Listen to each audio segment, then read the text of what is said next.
नमस्ते everyone, welcome to thinking bridge. आज हमारे साथ हैं सौरभ चंद्रा, जो एक आर्टिकल असिस्टेंट हैं one of the top 20 firms in India, Nangia. और सौरभ स्टैट्यूटरी डिपार्टमेंट में है, अश्योरेंस डिपार्टमेंट जिसे बोलते हैं। आज हम सौरभ से सीखेंगे कि रेगुलर कॉलेज के साथ कैसे सीए की पढ़ाई मैनेज करनी है। सीए की जर्नी के बारे में पूरा सीखेंगे उनसे कि उन्होंने क्या क्या चैलेंजेस फेस करे और आप उन चैलेंजेस से कैसे ओवरकम कर सकते हैं और उनकी लर्निंग से सीख सकते हैं। Then we'll also talk about how he was able to get placed in one of the top 20, top 15 firms in India for statutory department. Welcome, Saurabh. I'm so happy to have you here. Thank you Pooja ma'am. Actually मैं बहुत time से Thinking Bridge से associated हूँ, Thinking Bridge से और Neeraj sir से। And it's a dream come true for me as well to be on this platform. And yeah thank you for this lovely introduction. Right. So, Saurabh, हमने शुरू से शुरू करते हैं एकदम। सीए डिसाइड कैसे किया कि सीए करना है? मैम, क्लियर कट तो नहीं था मेरे पास आंसर कि कैसे आगे प्रोसीड करना है अपने करियर में। But I guess most of the CA students जो कि बस कहीं से भी इधर उधर से आ जाते हैं सीए के अंदर, वही मेरा सिनेरियो रहा था। स्टार्टिंग में I was interested in journalism या कुछ ऐसा कुछ हो जहाँ टीवी पे आ जाए बस कैसे भी। तो Okay. बट ये है कि ट्वेल्थ में टीचर्स वगैरह ने जैसा हर किसी स्कूल में होता है कि आप अकाउंट्स में अच्छे हो, आप इकोनॉमिक्स में अच्छे हो, आप एनालाइज कर सकते हो, so you should pursue chartered accountancy. So वो बैक ऑफ द माइंड कहीं ना कहीं मेरा चलता था। हम्म। एंड फिर अब इसे फॉर्च्यून ही मानूंगा मैं अपना कि मेरी अच्छी एक परसेंटेज बनी ट्वेल्थ में। And I got admitted in Ramjas college, Delhi university north campus में, बीकॉम ऑनर्स। सो हम्म। वहाँ वो इन्वायरमेंट मिल गया मेरे को कि मेरे बहुत मैक्सिमम ऑफ द स्टूडेंट्स जो मैं जानता हूँ अपने कॉलेज में, अब मेरे सेक्शन में या दूसरे सेक्शन में भी, दे वर परसुइंग चार्टर्ड अकाउंटेंसी। या फिर एक दो ऐसे थे जो कह रहे थे कि हम एमबीए के लिए प्रिपेयर करने वाले हैं आगे। तो वो एक एटमॉस्फेयर मिल गया मेरे को कि हाँ शायद सीए ही मेरे लिए बना हुआ है। और वैसे मैं इस बात को ओपनली कहता नहीं हूँ, पर आज कह रहा हूँ कि फाउंडेशन मैंने बस ऐसे ही भर दिया। Let's just see what happens. तो फाउंडेशन का भरा। एंड अ फनी थिंग, जैसे मैम आपको पता होगा कि एक वो होता है ना, सेंट्रल डिस्पैच सिस्टम से बुक आती है हमारी। Right, right, right. सो मैंने फाउंडेशन के लिए कोचिंग तो ली नहीं। मैंने हम्म। सोचा मैं अपनी जो अंडरस्टैंडिंग है उसके बेसिस पे ट्वेल्थ वाली से मैं एग्जाम दे दूंगा। हम्म। तो अब कोचिंग नहीं ली तो इतना पता नहीं था कि एग्जाम फॉर्म भी भरते हैं या ऐसा कुछ होता है। तो वो कॉलेज में किसी से सुन लिया, अच्छा एग्जाम फॉर्म होता है, तो वो भी भर लिया। तो मुझे ये नहीं पता था कि बुक सीडीएस से मंगानी होती है, कैसे मंगानी होती है। तो फिर वो थोड़ा सर्च किया कि अच्छा बुक आएगी। अब हम मतलब इट्स सो फनी, एक वो होता है ना एनआरओ, स्टूडेंट रजिस्ट्रेशन नंबर। मैं हम्म। नॉर्थ से हूँ। तो मुझे ये नहीं पता था कि ऐसा कुछ होता है, बिकॉज कोचिंग थी नहीं, कोई गाइडेंस नहीं थी, बताने वाला हम्म। कोई था नहीं। तो मुझे लगा कि वो नंबर ऐसा है, NR0 से स्टार्ट हो रहा है, अच्छा। NRO नहीं पता था। हाँ, हाँ, हाँ। तो 2-3 महीने इसी में निकल गए कि मैं NR0 डालता हूँ सीडीएस में एंड वो कोई रिकॉर्ड ही नहीं शो करता मेरा। तो फिर मैंने कहा ठीक है, करते रहेंगे करते रहेंगे। फिर यूनिवर्सिटी, दिल्ली यूनिवर्सिटी में थोड़ा घुसना, उनका दिवाली मेला, फेस्ट, ये सब शुरू होते चले गए। तो नवंबर अटेम्प्ट के लिए मेरी बुक्स आई सितंबर लास्ट में। हम्म। तो बस मैंने उस हिसाब से फाउंडेशन दे दिया एंड लकीली सो मेरा क्लियर हो गया फाउंडेशन फर्स्ट गो में। एंड फिर तो आपको पता ही है कि वो कॉन्फिडेंस कह लो, ओवर कॉन्फिडेंस कह लो, या अपने ऊपर आत्मविश्वास कह लो, कोई भी उसका वर्ड दे दो, हर किसी को लगता है फाउंडेशन हो गया तो अब बस ये तो मैं ही हूँ। तो तो the right. Journey started this way only, मतलब हम्म। थोड़ा हिकअप्स आते गए बट हाँ मैंने स्टार्ट कर ली। देन उसके बाद जैसा हर कोई सोचता है कि क्या करें, अब कोचिंग कहाँ से ढूंढे, I talked a lot about कि कौन कौन हो सकता है टीचर्स, कैसा हो सकता है, कैसा प्लेटफॉर्म हो सकता है, ऑनलाइन ले सकते हैं, फेस टू फेस ले सकते हैं। So the very obvious choice for a Faridabad student was Neeraj sir. Hmm. ये कंट्री के one of the biggest teachers मिल जाएं और फेस टू फेस उनको देखना मिल जाए, सो वो सबसे बेस्ट होता है। और अकॉर्डिंगली जो नीरज सर जितने सब्जेक्ट्स पढ़ाते हैं, मैंने नीरज सर से ही ले लिए वो सब्जेक्ट। तो इस तरीके से मेरी जर्नी स्टार्ट हो गई। बहुत बड़ा आंसर है लेकिन हाँ, this is how my journey started. काफी इंटरेस्टिंग भी है। मतलब जी ऐसे जी। मैं ऐसे डेफिनेटली टीम है ना, तीन टाइप के स्टूडेंट्स होते हैं। एक जो बड़ा सीरियसली देते हैं, एक जो हम्म, बिल्कुल ही मतलब कि अरे ऐसे ही, और वो फिर पास भी नहीं होते हैं, और एक होते हैं कि भाई चल रहा है, बस फ्लूक चल रहा है, बट ठीक है मेहनत भी हाँ, है, तो आई मेहनत थिंक भी यू आर होती है दैट तो वन। वो। हाँ या श्योर। राइट। सो इंटरमीडिएट की प्रिपरेशन के बारे में कुछ बताओ।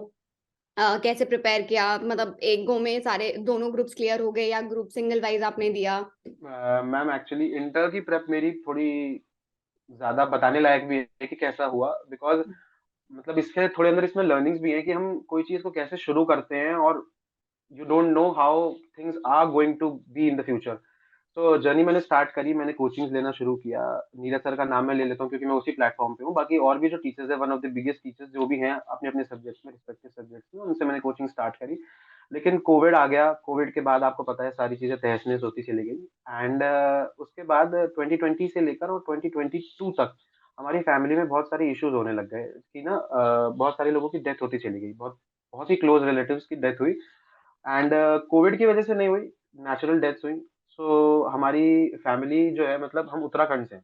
हम्म तो अगर उत्तराखंड में किसी की डेथ हुई तो फिर हम यहाँ से जाते थे उत्तराखंड। तो हम्म वो मतलब एक बेकार पीरियड रहा। तो उसके कारण मेरी स्टडीज बहुत डिस्टर्ब होती चली गई, और उत्तराखंड में भी मतलब काफी रिमोट जगह है हमारा गाँव। हम्म तो उसके लिए फिर इंटरनेट वगैरह कुछ भी नहीं होता था, तो मेरी प्रेप बस डिलेड होती चली गई, होती चली गई।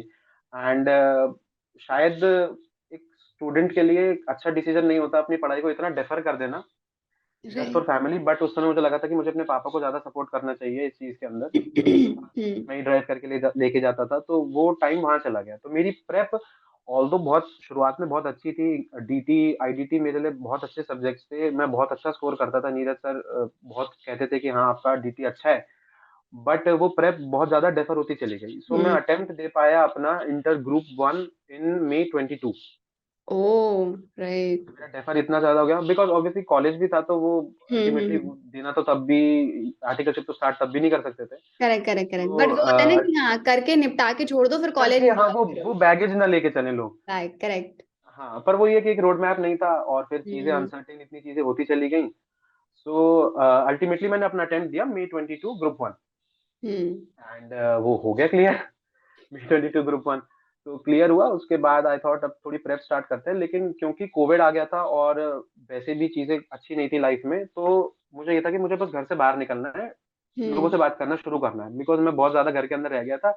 और शुरुआत से स्कूल में मैं इतना लाइमलाइट में था, मुझे स्कूल में सब लोग जानते थे, मैं स्कूल में बातें करता था, नर्सरी से ट्वेल्थ वही सेम स्कूल में पढ़ा हूँ।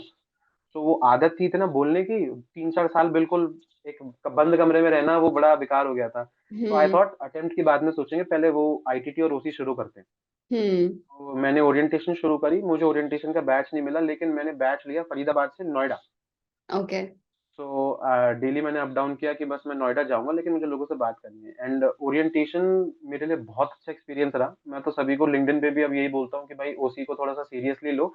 नॉट बिकॉज कि मतलब आप कुछ बोलना सीख जाओगे, but you learn how to talk to people, you learn how to communicate your expressions. Because language का इशू नहीं है। मैंने जो चीज पाई ना, इट इज नॉट कि बच्चों को इंग्लिश बोलनी नहीं आती या लोगों को इंग्लिश बोलनी हम्म नहीं आती, लोगों को एक्सप्रेस करना ही नहीं आता। And correct that's the biggest challenge.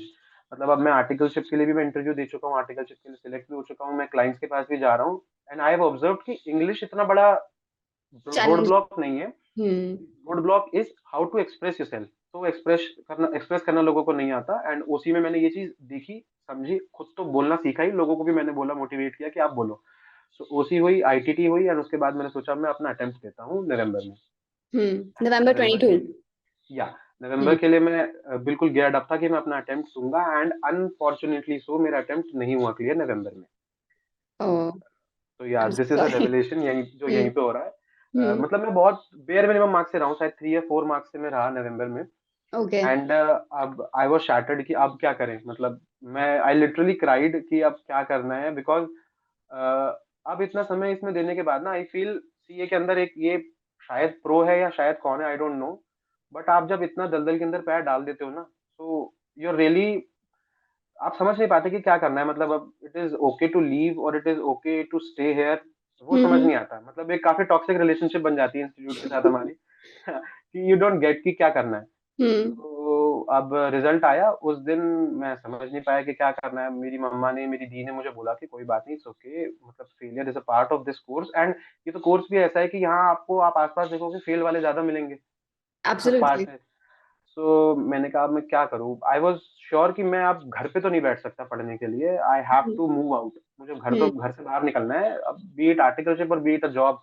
थोड़े टाइम के लिए शायद सीए को छोड़ दूं, ऐसा कुछ।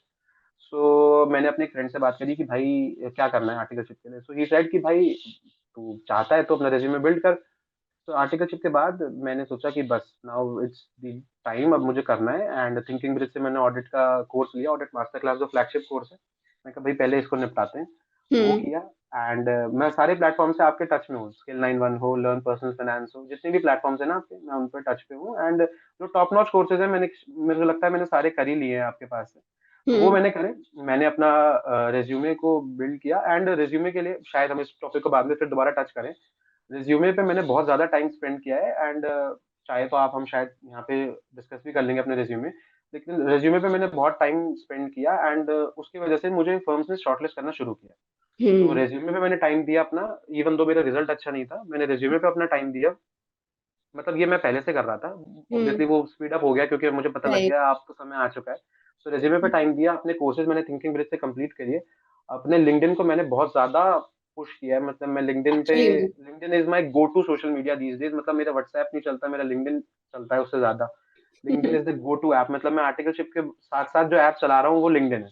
हम्म सो लिंक्डइन पे मैंने अपना काम किया। तो दो दो तीन फ्रंट पे मैंने अपना काम किया। मैंने अपनी सॉफ्ट स्किल सुधारी। मतलब मैंने एक तो कोर्स वर्क समझा थिंकिंग ब्रिज से, और हम्म सॉफ्ट स्किल्स को एक्वायर करता चला गया। रिज्यूमे पे वर्क किया एंड लिंक्डइन पे वर्क किया। एंड इन तीन चीजों की वजह से one of the top 20 firms Nangia ने मुझे सिलेक्ट कर लिया for statutory audit. It is an exceptional case. ऐसा नहीं है कि आप, मतलब इस वीडियो को अगर कोई देखता है और वो ये सोचता है कि शायद सिंगल ग्रुप वालों का नांगिया या ऐसी सिस्टर फर्म्स जो होती हैं, मतलब इसी लेवल की जो फर्म्स हैं, वो शायद ले ही लें।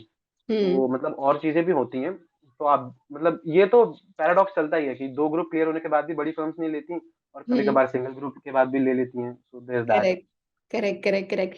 इनफैक्ट ये डाउट ना बड़ा डेली बेसिस पर ही आता है सौरभ कि एक ग्रुप क्लियर है, बड़ी फर्म्स लेती हैं क्या, डायरेक्ट एंट्री है, बड़ी फर्म्स लेती हैं क्या। मैंने कहा यार, मतलब मैं ये नहीं कहूंगी कि हाँ भाई 100% हो जाएगा सिलेक्शन, पर मैं ऐसा भी नहीं कहूंगी कि चांस नहीं है। डेफिनेटली है। मेरी खुद की एक फ्रेंड है, उसने डायरेक्ट एंट्री से बिग फोर में किया है।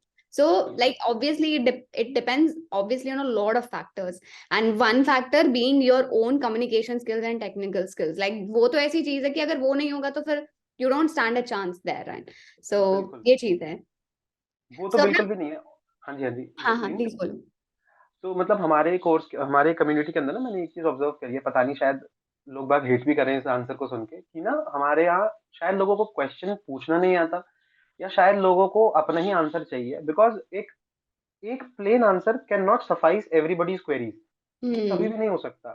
सो अगर कोई मुझे ये कहता है कि यार मेरे दो ग्रुप्स क्लियर हैं, बिकॉज आजकल लिंक्डइन पे ना, बिकॉज अब मैं ऑब्वियसली आर्टिकलशिप मेरी स्टार्ट हो गई है, so people are sending in resumes कि आप, मतलब ये रेज्यूमे देख लो, I have cleared both groups, I have done my ITT OC. और रेज्यूमेस बहुत प्लेन होते हैं, हम्म बहुत ज्यादा प्लेन, बहुत ज्यादा बेसिक। वो एक ही टेम्पलेट है, आई एम श्योर आपने भी वही टेम्पलेट देखा होगा जो हर जगह हम्म रोल आउट करता है। बहुत से बहुत उसमें बच्चे कलर अलग कर देते हैं, पर्पल डाल देते हैं, कोई ब्लू डाल देता है, लेकिन वही प्लेन रेज्यूमे हर जगह चलता है। आईटीटी उसी करी है हमने, रेज्यूमे में ये लिखा होता है, और उसके बेसिस पे दे वांट कि मुझे बड़ी फर्म ले ले। ऐसा हम्म होता नहीं है, बिल्कुल भी नहीं होता है, क्योंकि रेज्यूमे इज स्टेप वन। वो हम्म स्टेप वन ही रहेगा हमेशा। और रेज्यूमे पे लोग वर्क नहीं करते, तो फिर चाहे दो ग्रुप हो, चाहे एक ग्रुप हो, चाहे रैंक हो, चाहे कुछ भी हो, दे नॉट कंसिडर। और आप तो मैम मेरे से ज्यादा ऐसे केसेस को जानते हैं जहाँ रैंकर्स होने के बावजूद big firms don't prefer them. और एब्सोल्युटली। अब आप ऐसा भी एक केस जानते हैं कि सिंगल ग्रुप होने के बाद भी लोग प्रेफर कर लेते हैं। सो या प्लेन आंसर कभी भी नहीं दिया जा सकता किसी को भी। वही प्लेन आंसर नहीं दे सकते, और कस्टमाइज्ड प्रॉब्लम का कस्टमाइज सोल्यूशन ही होता है। एनीवे, कस्टमाइज भी होता है, बिल्कुल। let's talk about your articleship like selection process. हम्म। उसमें कितनी फॉर्म्स में आपने अप्लाई करा, आपने कितने हम्म। इंटरव्यूज दिए, कितनी जगह से सिलेक्शन का आया, और किस किस टाइप के क्वेश्चंस आपसे पूछे गए during the HR round, during the technical round, और ऑनलाइन असेसमेंट भी हुआ होगा आई थिंक नांगिया में। नहीं, मैं बताता हूँ आपको। हाँ तो मतलब इसी अम्ब्रेला के अंदर आंसर चाहिए ना, हाँ जी हाँ आर्टिकलशिप का। जी। या सो जब मेरा रिजल्ट नहीं निकला, सो आई वाज थोड़ा तो स्केप्टिकल कि अब क्या करना है, बड़ी फर्म्स तो अब पूछने नहीं वाली। तो मैंने उसी दिन, आई गेस एक दो दिन में, अपना रिज्यूमे फाइनलाइज किया और उसको लिंक्डइन पे डाला। एंड कुछ लोगों को टैग किया कि ताकि थोड़ी रीच बढ़े। सो उसकी वजह से कुछ फर्म्स कॉल्ड मी, हम्म मतलब मिड टू टॉप, उन्होंने मुझे कॉल किया कि मतलब हम गुड़गांव में हैं, मोस्टली गुड़गांव, और कुछ फर्म्स नोएडा या दिल्ली साइड थी, कि वी हैव वैकेंसी, और मतलब वी सॉ योर रेज्यूमे, ऐसा कुछ। तो I was not sure about कि किसी का नाम अच्छा नहीं है, या जो इनिशियली आपको ऑफर कर देना, तो हाँ एक ग्रुप होने के बाद भी, सो देयर हम्म इज थोड़ा बहुत दाल में काला होता है। हम्म। कोई कोई इंडस्ट्रियल नहीं देगा, कोई ट्रांसफर नहीं देगा, कोई हम्म लीव्स के लिए राइट। आपको झंझट करेगा। मतलब there are so many things, या कहीं हम्म पॉलिटिक्स ज्यादा होती है फर्म में। तो मैं उस चीज से स्केप्टिकल था। एंड नांगिया में क्योंकि मेरा एक माय डियर फ्रेंड जो है एक अभिनंदन नाम है उसका, मैं नाम भी ले लेता हूँ। उसने मेरे को बोला कि यार अगर तुझे मेरी फर्म में आना है तो बता, मैं अपना सीवी, तेरा सीवी मैं सेंड करता हूँ। मैंने कहा ठीक है कर भाई, सीवी सेंड कर। एंड सीवी सेंड किया एंड मुझे एचआर से कॉल आता है। तो वही जो प्रिलिमिनरी स्क्रीनिंग होती है वो एचआर वहीं करता है, जो दो तीन सवाल वो पूछते हैं आपसे, tell me about yourself and all that questions, जो स्टीरियोटिपिकल क्वेश्चंस होते हैं वही पूछते हैं। मतलब हमको ऐसा लगता है कि शायद ना, क्योंकि इतना ग्लैमराइज हो गया है लिंक्डइन पे और इंस्टाग्राम पे से ये आर्टिकलशिप, पीपल थिंक कि यार ये क्वेश्चंस कौन पूछता है, टेल मी अबाउट योरसेल्फ, ऐसा कोई नहीं पूछेगा, कुछ अलग ही पूछते हैं। ऐसा हम्म। बिल्कुल भी नहीं होता है, इस दुविधा में कोई भी ना फंसे, मैं ये क्लियर कर देता हूँ। यही क्वेश्चन पूछा जाता है, टेल मी अबाउट योरसेल्फ। अच्छा, तो एचआर ने दो, 5-10 साल बाद भी यही पूछा जाएगा? अब हाँ 5-6 साल भी यही पूछा जाएगा। अब मे बी वीडियो रेज्यूमे जो आ रहे हैं मे बी वो कुछ चेंज कर दें। मैं हाँ। मतलब अर्चित सर का पोस्ट भी देख रहा था इस बारे में। तो वीडियो रेज्यूमे आई थिंक वो बहुत अच्छी चीज है, एंड वो शायद थोड़ा जो आई गेस ये लंबा प्रोसीजर हो जाता है ना इंटरव्यू का, उसको थोड़ा स्ट्रीमलाइन कर देगा और उससे और चीजें भी हटती चली जाएंगी। सो अभी जब हम्म। तक वो नहीं है, एचआर स्क्रीनिंग होती है, वही हुई है मेरी भी। एंड उसके बाद दे टोल्ड मी कि आपका इंटरव्यू हम शेड्यूल करा देंगे, आपको लिंक भेज दें, अवेलेबिलिटी एंड ऑल। उन्होंने पूछा तो मैंने कहा ठीक है भाई बता दो मेरे को। 2 दिन बाद ले लिया उन्होंने interview. And interview was the D day. ठीक है, वो डी डे आता है और फिर थोड़े बहुत हिकअप्स हुए उस दिन। पता नहीं क्या हुआ, हमारे यहाँ 3-4 दिन से हमारा एरिया, क्योंकि ना पेड़ बहुत थे तो वो पेड़ कट रहे थे, एंड पूरी इलेक्ट्रिसिटी डाउन हो गई पूरे सेक्टर में तीन ओहो। चार दिन से। तो हम्म। इन्वर्टर बिल्कुल ड्रॉप हो गया, वाईफाई बंद था, लैपटॉप में चार्जिंग नहीं थी, तो मैंने बस जैसे तैसे मैनेज करके मैंने इंटरव्यू दे दिया। हम्म। अभी मैं मतलब मैं बार बार से बता रहा हूँ, तो इंटरव्यू में अगर हम इंटरव्यू में क्या होता है वो पूछना होगा तो वो हम आगे डिस्कस कर लेंगे। सो नहीं, we can interview, discuss right now also. Okay. So हाँ। इंटरव्यू में मतलब मोस्टली थोड़ा बहुत कंफर्ट करने के लिए दे आल्सो आस्क कि टेल मी अबाउट योरसेल्फ। वो हम्म। थोड़ा बहुत वो पूछते हैं मोस्टली। कई बार उसी से जज हो जाता है कि आप किस लेवल के कैंडिडेट हैं। तो tell me hmm. About yourself उन्होंने मुझसे पूछा, एंड ऑनेस्टली मैंने वो आंसर बहुत ज्यादा शिद्दत से प्रिपेयर किया है। माई टेल मी अबाउट योरसेल्फ मैंने वो बहुत प्रिपेयर किया था, अभी मैं उसको भूल गया हूँ। बट मैंने उसको प्रिपेयर किया था, मैंने उसको एक वर्ड डॉक में बकायदा बनाया था। मैं उसको हम्म। बार बार रिवाइज करता था, बिकॉज आई न्यू कि ये फर्स्ट क्वेश्चन होगा एंड इससे ही मोस्टली जो काम उनका है वो निकल जाएगा मेरे से। So tell me about yourself was the first question. उसके बाद द इंटरव्यूअर हिमसेल्फ इंट्रोड्यूस्ड, अपने आप को उन्होंने इंट्रोड्यूस किया कि मैं ऐसे ऐसे करता हूँ यहाँ पे। And he directly jumped into the interview. मतलब वो पाँच हम्म। सात मिनट की चीजें चली एंड उसके बाद ही directly jumped into the interview. बहुत ज्यादा मैं कहूँगा टेक्निकल था इंटरव्यू। मतलब there were question from anywhere, मतलब आप जो इमेजिन कर सकते हैं ऑडिट की फील्ड में, सीए की फील्ड में, वो वहां से क्वेश्चन थे। मतलब कॉर्पोरेट लॉ भी टच हो रहा था, डीटी भी टच हो रहा था, आईडीटी भी टच हो रहा था, अकाउंटिंग स्टैंडर्ड्स भी, स्टैंडर्ड्स ऑन ऑडिटिंग भी, ऑडिट के प्रोसीजर्स भी, एवरीथिंग वाज टच्ड अपॉन। मतलब ऐसा कुछ नहीं है। और अगर कहीं मैं अटक रहा था तो interviewer was also keen on, वापस वो पूछते जा रहे थे कि नहीं नहीं अगर आप यहाँ अटक गए तो। हम्म। एक क्वेश्चन था इनकम टैक्स से, मतलब वो क्वेश्चन शुरू कहीं और से हुआ था एंड उसका ट्रैक चेंज होते होते होते होते स्लैब्स तक पहुंच गया था कि इनकम टैक्स के स्लैब्स क्या होते हैं। और हम्म। फनी इनफ मैं भूल गया स्लैब्स क्या थे। हम्म। मतलब and it's such an embarrassment for a CA student जो आर्टिकलशिप के लिए अप्लाई कर रहा है, ही इज नॉट कंफर्म कि क्या स्लैब चल रहा है। तो मैंने दो हम्म। तीन स्लैब्स बता दिए उनको, बट उन्होंने वहां भी छोड़ा नहीं, उन्होंने पूछा मेरे से, करेक्ट हम्म। आंसर मेरे से निकलवा लिया। तो या हम्म। इंटरव्यू बहुत ज्यादा टेक्निकल था, बहुत ज्यादा उन्होंने मुझे ग्रिल किया। अब वो ग्रिल करने के अपने रीजंस भी होते हैं कई बार। वो चाहते हैं कि हमको बिल्कुल ही परफेक्ट कैंडिडेट मिले, कई बार मोस्टली वो प्रेशराइज ही करते हैं टू हम्म। जज as to how a person performs in pressure. तो राइट। वो हुआ। एंड उसके बाद उन्होंने मुझे I guess in a week they confirmed me कि you have been selected, congratulations, and आप अपनी डेट कंफर्म करो और will send you an offer letter. So yeah ऐसी जर्नी रही आर्टिकल। राइट। मुझे अब ना दो चीजों के बारे में बात करनी है। एक हम्म, तो आप रेगुलर कॉलेज से हो, राइट? हम्म। रेगुलर कॉलेज का क्या फायदा हुआ आपके पूरे आर्टिकलशिप के एक्सपीरियंस में, and overall your development as an individual? And would you recommend other students or your juniors to take up college, or do you think it's a waste of time? Because that's what I've heard from many. हाँ जी, तो मैं इसका answer हमेशा देना पसंद करता हूँ। मतलब ऑल्दो ये बहुत रेपिटेटिव है, लेकिन मैं इसका आंसर देता हूँ। और इसकी शुरुआत भी ना पता है नीरज सर से ही होती है। क्योंकि जब मैं उस स्टेज पे था कि I got a college, but अब उसमें जाएं या ना जाएं, क्या करें, व्हाट वाज द आंसर। तो उस आंसर को मैं ढूंढता चला गया, गूगल करता रहा कि क्या करूं, कॉलेज लेना चाहिए नहीं लेना चाहिए। तो कुछ वीडियोस आए, और ऑब्वियसली जब हम कोई सीए की चीज डिस्कस करते हैं इंटरनेट पे, कोशिश करते हैं ढूंढने की, तो एक नाम हमेशा ऊपर आता है, नीरज सर का। ठीक है, उनका ही वीडियो आता है बार बार। तो मैंने ये तो समझ गया था कि यार कॉलेज जरूरी है, कॉलेज जरूरी है, नीरज सर की वीडियो देख के मैं इतना समझ गया था। तो उसके बाद मैंने एनरोल कर लिया। एंड ऑनेस्टली अगर मुझसे कोई बिल्कुल एक वर्ड में पूछे कि कॉलेज करना चाहिए या नहीं करना चाहिए सीए स्टूडेंट को, माय आंसर वुड बी, अगर आपको अच्छा कॉलेज मिल रहा है, go for it. Hmm this is the plain answer. अब मैं इसको पूरा डिस्क्राइब कर सकता हूँ, लेकिन दिस इज दी आंसर। आपको अगर अच्छा कॉलेज मिल रहा है, गो फॉर इट। अगर आप ये सोच रहे हैं कि बहुत ही मतलब टीयर 2 टीयर 3 सिटी में कोई बहुत not so renowned not so famous college मिल रहा है, फिर आप सोच सकते हैं कि आप अपना साल बर्बाद करना चाहते हैं कि नहीं करना चाहते, वो वाला आखिरी साल जहां हम आर्टिकलशिप नहीं शुरू कर पाते। हम्म तो उस केस में, लेकिन अगर आपको एक अच्छा कॉलेज मिल रहा है, मैं नॉर्थ में हूँ तो मैं दिल्ली यूनिवर्सिटी का बता सकता हूँ आपको, दिल्ली यूनिवर्सिटी के साउथ में भी अगर कैंपस में भी कॉलेजेस मिल रहे हैं, you should go for it. अब हम्म रही बात उसने मुझे कॉलेज ने कैसे हेल्प किया, मैंने एक ऑलरेडी एक पोस्ट डाल रखा है लिंक्डइन पे, बहुत ज्यादा क्या कहते हैं उसको, बहुत ज्यादा वो एक एक्सप्लेन्ड आंसर है, बहुत ज्यादा डिटेल्ड आंसर है। और हम्म एक वीडियो इसकी अग्रिका मैम ने भी डाली है शायद अपने चैनल पे, सीए हम्म फाउंडेशन क्लासेस पे, उन्होंने भी मेरे ही आंसर को पिक किया था हम्म कि कॉलेज करना चाहिए कि नहीं करना चाहिए। सो हम्म जो लोग लिंक्डइन पे हैं, मैं तो कहूंगा सबको होना चाहिए लिंक्डइन पे, वो आंसर को भी देखें। बट अगर कुछ पॉइंट्स को मुझे टच यहाँ करना हो कि क्या सीए स्टूडेंट को कॉलेज लेना चाहिए या नहीं, तो my answer would B yes. And the reasons would be, सबसे पहली बात, आपको एक सपोर्ट ग्रुप मिलता है, आपको ऐसे लोग मिलते हैं पीयर्स में जो सीए कर रहे हैं, and hmm that seriously is a very blessing, एक बहुत बड़ी ब्लेसिंग है आपके पास हम्म वैसे ही दोस्त होना जो कॉलेज भी कर रहे हैं और सीए भी कर रहे लाइक हैं। माइंडेड। दूसरा, बिल्कुल, दूसरा, ऐसा जरूरी नहीं है कि हम जिस एम को लेकर के चले हैं वही एम हमारा एंड गोल होगा। हम्म तो आई हैव सीन पीपल जिन्होंने शुरू शायद कुछ और करा था, बट अब वो कुछ और कर रहे हैं और वो उसको अच्छा कर रहे हैं।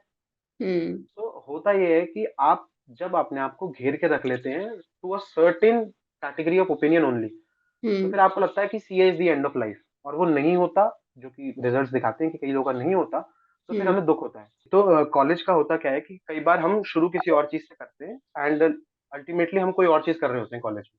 सो राइट। इसलिए जब आप अपने आप को बिल्कुल ज्यादा एक ही ओपिनियन से ज्यादा कंसर्न रखते हैं, बिल्कुल उसी कुएं के मेंढक में रहते हैं कि हाँ यही एक एंड ऑफ लाइफ है, वो बहुत गलत हो जाता है। तो इसलिए मुझे लगता है, बिकॉज एक रेगुलर कॉलेज में, एक दिल्ली यूनिवर्सिटी के कॉलेज में अगर मैं स्पेसिफिकली बताऊं, तो पीपल बहुत ज्यादा चीजें अलग अलग कर रहे होते हैं, कोई अपना स्टार्टअप कर रहा है, कोई किसी चीज को कर रहा है, कोई कोई चीज कर रहा है। तो आपको बहुत ज्यादा वैरायटी ऑफ ओपिनियंस मिलते हैं, आपको समझ में आता है कि अच्छा it is also possible, it is also possible, शायद ये भी कर सकते हैं, वो भी कर सकते हैं। I have also seen people juggling regular college, CA, CS, CMA, their internship, उसके बाद वो शायद एनजीओ में भी हैं, उसके बाद वो लाइफ भी इंजॉय करते हैं अपनी और चीजों को करके। तो आपको वो पता लगता है, आपकी आंखें खुलती हैं कि okay there so much to do. तो एक सेकंड रीजन ये होगा।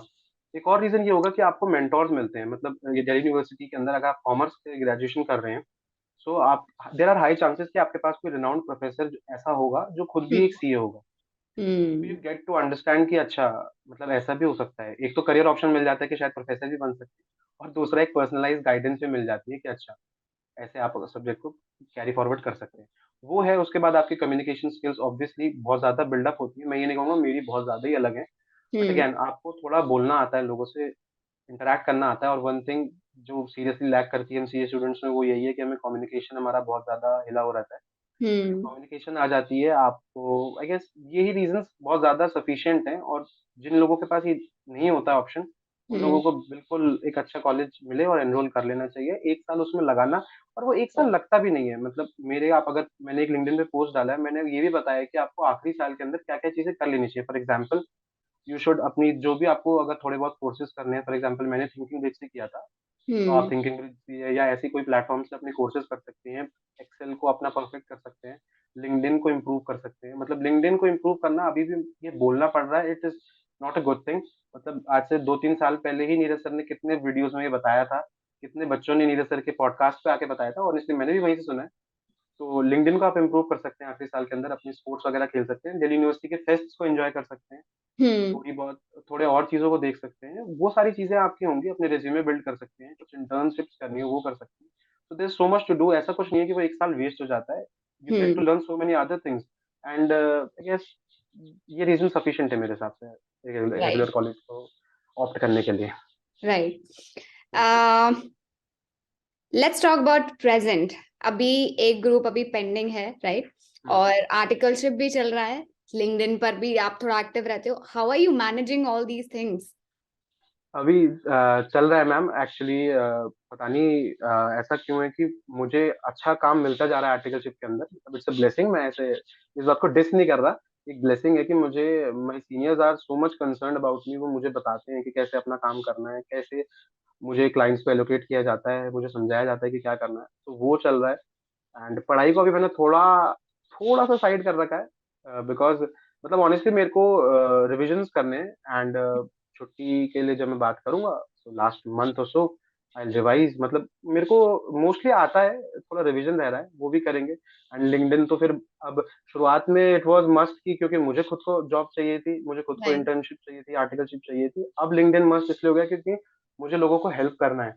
एंड जिस दिन से मैंने ये डाला है कि I have join Nangia, I guess इतने लोगों के मैसेजेस आते हैं कि मतलब हमारा सीवी रेफर कर दो, हमारा सीवी रेफर कर दो। हम्म। तो उन लोगों के लिए मैं आज इसी प्लेटफॉर्म से एक प्लेन आंसर भी दे देता हूँ कि अगर आपको नांगिया में अगर आपको अप्लाई करना है तो आप नांगिया की वेबसाइट है, नांगियन कंपनी एलएलपी, आप गूगल करेंगे आपको एक वेबसाइट मिलेगी। उसके अंदर करियर सेक्शन में जाके, जैसा कि हर एक बड़ी फर्म में होता है, आप अपना पूरा कैंडिडेचर फिल इन कर सकते हैं। उसके बाद जैसा भी एचआरस को अच्छा लगता है, they get a suitable opportunity for you, वो आपको कॉल करेंगे। तो इसलिए आपको जरूरत नहीं है आप किसी नांगिया के या किसी और किसी फर्म के बंदे को आप बार बार पूछें। हाँ, आपका अगर कोई स्पेसिफिक डाउट है, यू कैन आस्क मी और you can ask anybody else. आप पूछ सकते हैं, लेकिन आप वेबसाइट से अप्लाई कर सकते हैं। तो या वो आंसर भी मैंने क्लैरिफाई कर दिया, बिकॉज बहुत लोगों ने मेरे से पूछा था कि कैसे करना है। तो उन लोगों को मैं टेक्स्ट करके ये आंसर बता रहा था, आज मैंने वीडियो पे बता दिया ये answer. Right. Awesome. Any specific lesson that you want to share with anyone who's watching this video based on your CA journey, based on your articleship journey so far? मैं मैम एक नहीं, बहुत सारे lesson हैं ऐसे तो। लेकिन हाँ, अगर हम एकेडमिक्स को बिल्कुल ध्यान में रख के बोले तो अगर आर्टिकलशिप फ्रंट की मैं बात करूँ तो आर्टिकलशिप फ्रंट में आपको अपने रेज्यूमे पे बहुत ज्यादा काम करना है। और मतलब मैं वही टिप देता हूँ रेज्यूमे के लिए, जैसे आपने बोल रखा है अपने सेशंस में, मैंने एक बार देखा था कि आप कैनवा को यूज कर सकते हैं। Hmm. तो मतलब मैंने तो अपना रेज्यूमे फ्रॉम स्क्रैच बनाया है, वो लिंक्डइन पे आज भी पड़ा हुआ है, आप देख सकते हो उसको जाके, कोई Hmm. भी अगर चेक करना चाहता है टेम्पलेट को। सो आप रेज्यूमे पे बहुत ज्यादा वर्क करें, आप अपने लिंक्डइन पे वर्क करें, आप अपनी सॉफ्ट स्किल पे बात वर्क करें। अगर आपको लगता है कि आपकी कम्युनिकेशन अच्छी नहीं है, उस पर काम करें। आपको लगता है आपको टेक्निकल एस्पेक्ट्स में कुछ दिक्कत है, तो आप उस पर काम करें। There are so many people thinking bridge जैसा एक प्लेटफॉर्म आपको मिलेगा, तो आप अपनी स्किल्स को इम्प्रूव कर सकते हैं। तो ये तीन चार चीजें रहेंगी अगर आपको आर्टिकलशिप फ्रंट पे बात करनी है। पढ़ाई पे आई गेस मैं शायद उतना अप्रोप्रिएट पर्सन नहीं हूँ आंसर करने के लिए, बट हाँ, अगर एक प्लेन आंसर है तो आपको अपने मेंटोर्स को अच्छे तरीके से चूज करना पड़ेगा।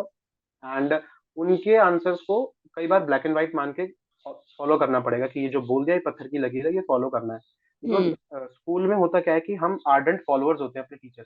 हम Yeah. वही करते हैं जो टीचर ने बोल दिया। एंड आर्टिकलशिप में आते ही पता ओ, एंड सीए में आते ही पता नहीं हमको क्या होता है, हमें लगता है कि बस अब हम ही शेर हैं, हम Hmm. 95% वाले बच्चे हैं, तो अब हम खुद ही कर लेंगे। Hmm. तो it is not a good thing. अब धीरे धीरे चीजें चेंज हो रही है, इंस्टीट्यूट चेंज हो रहा है, इंस्टीट्यूट का पैटर्न चेंज हो रहा है, और इसीलिए कोचिंग क्लासेस का भी पैटर्न चेंज हो रहा है। इसीलिए सब टेस्ट वगैरह लेकर के आ रहे हैं, बिकॉज अब वो जरूरत है हमारे कोर्स वर्क में।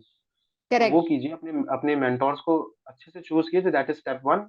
चूज करने के बाद जो पूरी R&D आपने करी है उन पे पूरा भरोसा दिखाएं, रेगुलर प्रैक्टिस करते रहें। एंड बस इसी से हो जाता है, ज्यादा निटपिक करने से कोई फायदा नहीं है। प्लेन चीजें हैं, प्लेन रहने देने चाहिए मेरे हिसाब से। And Right. That So much before we end this conversation here, Saurabh, I want to ask your feedback for Thinking Bridge courses that you've that you've taken, and did those courses help you in cracking your interview? Definitely ma'am, Thinking Bridge I guess मुझे Thinking Bridge से payment आनी चाहिए। कि आप इतना बात करते हैं, मतलब honestly people have been DMing me कि भाई तू पैसे लेता है क्या थिंकिंग ब्रिज से। मतलब मैंने दो तीन पोस्ट डिटेल में अपना फीडबैक दिया था, बिकॉज ऑनेस्टली मेरा थोड़ा नेचर वैसा है कि मुझे अगर किसी चीज से हेल्प हुई है, I should tell people. Hmm. तो मैंने दो तीन पोस्ट बनाए थिंकिंग ब्रिज के बारे में, about the experience as to the course work. और मतलब और चीजें भी होती हैं, सिर्फ पढ़ाने वाला इंपॉर्टेंट नहीं होता, वो प्लेटफॉर्म कैसा है, वहाँ का सपोर्ट कैसा है, वो चीजें भी मैटर करती हैं, प्राइसिंग भी मैटर करती है। ऑब्वियसली एक स्टूडेंट को अपनी पॉकेट से, Correct. अपने पेरेंट्स से बात करके लेना पड़ता है कोर्स। तो वो सारी चीजों के हिसाब से मैंने एक पोस्ट बनाई थी लिंक्डइन पे। एंड मतलब मेरे से अगर कोई पूछता है फीडबैक, तो मैं ये बोलूंगा कि आपको कोई भी स्किल सीखना है। फॉर एग्जाम्पल, अगर आपको लगता है कि आपकी जीडीपीआई के अंदर आपको बहुत ज्यादा इश्यूज है, तो Hmm. आप वो कोर्स लो थिंकिंग ब्रिज से। या आपको ऐसा लगता है मतलब मेरे से अगर कोई पर्सनल रिकमेंडेशन मांगे, तो मैं ऑडिट मास्टर क्लास दूंगा। Hmm. Because that is everything. मतलब अभी एक दो दिन पहले भी मैं टीडीएस से रिलेटेड कुछ एक एनेक्जर बना रहा था, एंड मेरे दिमाग में एकदम से क्लिक किया कि यार अर्षित सर ने ये सिखा रखा है हमको। हम्म तो ऑनेस्टली मतलब इतना जब हमें लगता है ना कि हमने जो अभी सर से सुना है वो हम कर रहे हैं हम्म और वो हमें आता है, बिकॉज छोटी छोटी चीज जब आप पूछते हैं ना, सीनियर्स आपको एक बार बता देते हैं बट आप बार बार पूछते हैं, तो इट शोज कि आपको शायद समझ में नहीं आता एक बार में, या आप ध्यान नहीं देते। करेक्ट। एंड वो एक अच्छी चीज नहीं है सीनियर के सामने। पर आपको अगर पहले से वो चीज आती है तो वो तो एक एड ऑन है। तो करेक्ट। इसलिए मेरी रिकमेंडेशन हमेशा रहेगी, आप थिंकिंग ब्रिज से अगर कोर्स करना चाहते हैं, प्लीज आप कीजिए। It is an investment, it is not an expenditure. ठीक है, तो ये आपके साथ कैपिटलाइज ही होगा, ये आपके पीएनएल में नहीं जाने वाला That's such a C answer. है। हाँ जी Right. मैम, ये आंसर देना जरूरी है। मतलब जब Right. ऐसा लगने लग जाए कि मैं पैसे ले रहा हूँ तो मुझे ऐसे भी आंसर देना पड़ता है। Right right right. Thank you so much Saurabh, बहुत मतलब it was a super fun conversation. आप बहुत मतलब you are a good storyteller, और and I really you know wish you all the best for your upcoming exam. Clear करना है तो मतलब करना ही है, ठीक है। करना है, And, बिल्कुल करना है मैम। हाँ right, thank you so much for doing this, really really happy to have you here. जी ma'am, likewise like wise.